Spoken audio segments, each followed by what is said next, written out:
We're in Fort Pierce, Florida, and we're on our way to John Pennecamp State Park in Key Largo.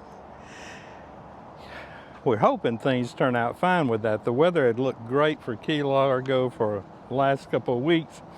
Now it's showing good chances of rain for the next few days. Part of that because of Hurricane Melissa that can't decide which way it's going. So hopefully it'll get out of the way, and we'll be good from here. So far on the trip, we've gone, at this point, we would have gone about 800 miles. And overall, things have gone pretty smoothly. A couple things that I would point out that if you're on road trip, and we don't travel very far at a time, in this case, a little over 200 miles a day. But you know what? I'm in no rush about anything. The biggest thing you run into with that, of course, is the cost of staying on the road. We're not big into boondocking. I've tried different things. I've tried Harvest Host. And then, of course, we've had memberships with Good Sam's, KOA.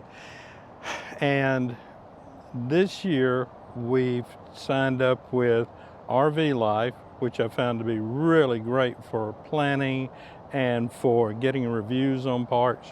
And then also, now might be my favorite, Passport America. Passport America will let you stay, given certain conditions, at 50% of the normal cost of a camping ground. And I can tell you, I've stayed up when we made the trip to Niagara Falls, that everyone that we went to that used the Passport America, they honored it and were happy to do so. And I've had the same thing this time. On the trip down, we've stayed at 3 Passport America parks. And just to give you an idea, the first night we stayed at Wilderness RV Park in Robertsdale, Alabama. It's, I don't know, 2 or 3 miles off the interstate.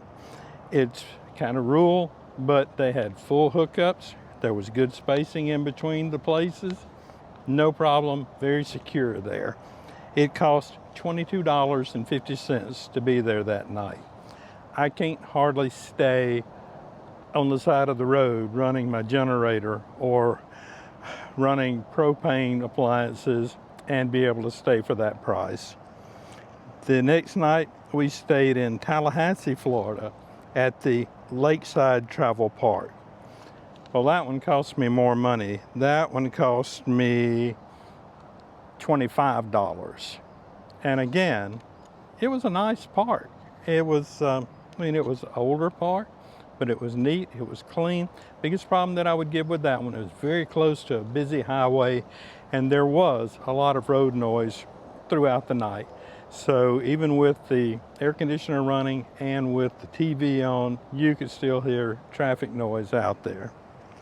Then, this one was really interesting.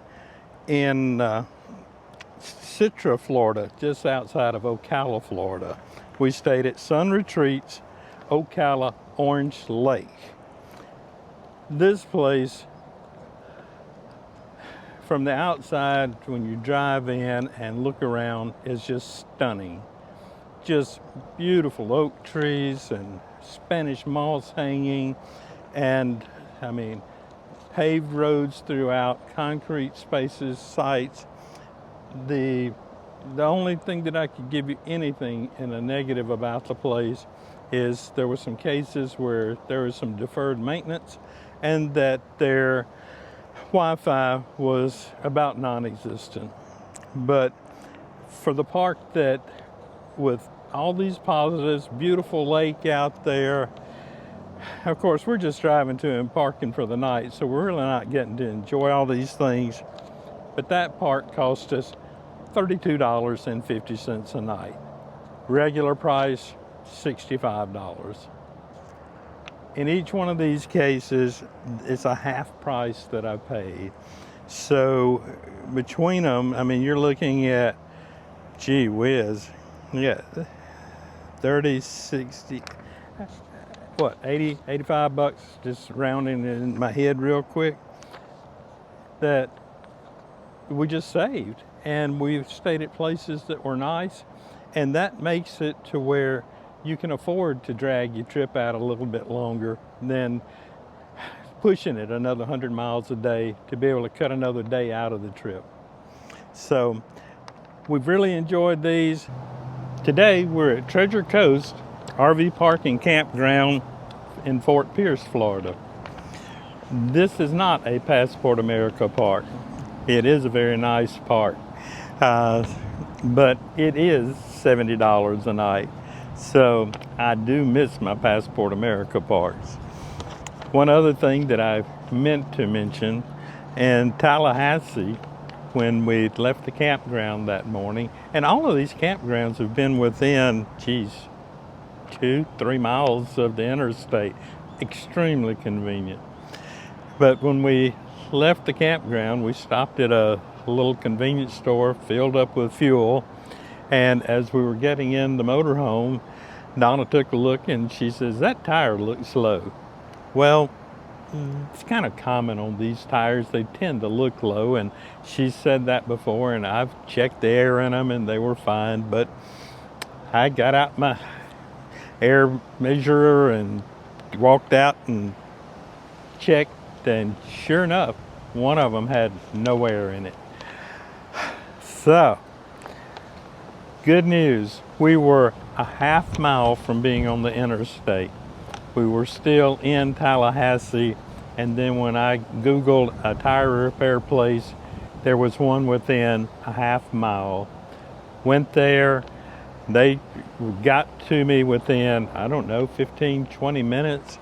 Got the tire off. Unfortunately, something had poked a hole in the sidewall. So no fixing that. That's a new tire. But you know what? Couldn't have been happier. Had we been out on the interstate, oh man, and particularly some of the areas from there, you can go quite some distance and there's nothing around. So it was one of those good news, bad news.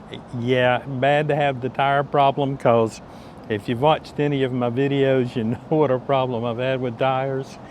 But at the same time, my goodness, we didn't waste, I bet you we didn't kill an hour with having had that tire problem and having it fixed and being on the road.